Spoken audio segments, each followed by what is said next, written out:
Just a normal day, lovely sunny day. Luke was, as normal, going off for a ride on rest days with his friends on the motorbikes. Went a route that they didn't particularly know well, or Luke didn't know the route well. And unfortunately he misjudged a bend, went too far over, the bike righted. Luke went through a fence and hit a tree and died instantly.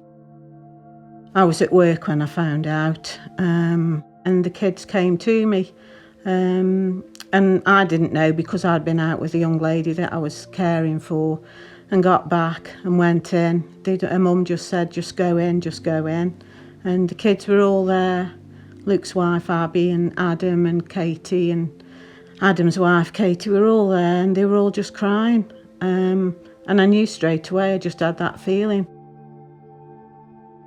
He was a good rider. He was a very natural rider, according to a lot of people. He'd done track days and all kinds of things. He was blue light trained in cars, so he knew the roads, he knew what to do. It was just one of those things. He just misjudged, and it just all went wrong for him.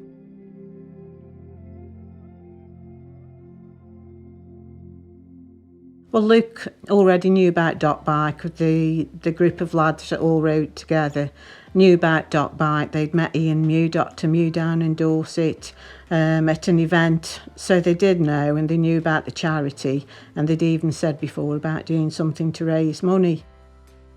So my name's Dr. Ian Mew. I'm a consultant in anaesthetics and intensive care, and half of my job plan is flying on the Dorset and Somerset Air Ambulance as a critical care doctor. DocBike was actually something that we set up because we realised that going to motorcyclists on the air ambulance actually, in a number of cases, was too late. So we really were trying to work out how we could save bikers' lives, and we came up with the concept of the DocBike because we realised that if we were going to save their lives, we actually had to stop them from dying or from having a collision in the first place. And that's where the DocBike was born, really.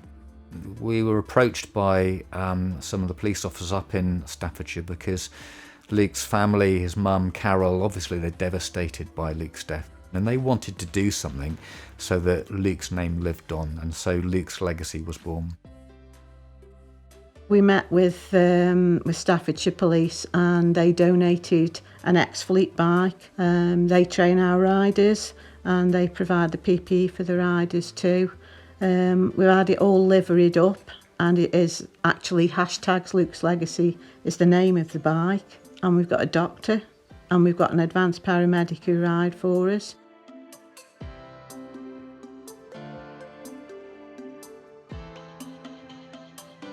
So Biker Down is a free course. It was initially invented by Kent Fire and Rescue, and it is basically where you have only emergency service personnel teaching you how to manage the scene, how to keep a biker alive, and how not to get knocked off your bike.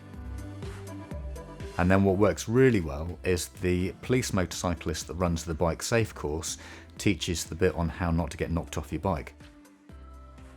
It's about prevention. It's about preventing those accidents from happening in the first place by giving the riders the skills and the knowledge how to avoid being in a collision rather than picking up the pieces afterwards. You always think it's never going to happen to you, but it can happen to you because us as a family are the proof that it can happen to you. If you could donate just a small amount of money that could provide a first aid kit or something similar that could help to save somebody's life. If somebody had a set biker down up in Staffordshire or any of these other courses, or persuaded Luke to do advanced riding to get some extra skills, that could have just saved his life. That's what we want to do, to save lives on the roads in Staffordshire, and any help anybody can give us, we're really, really grateful.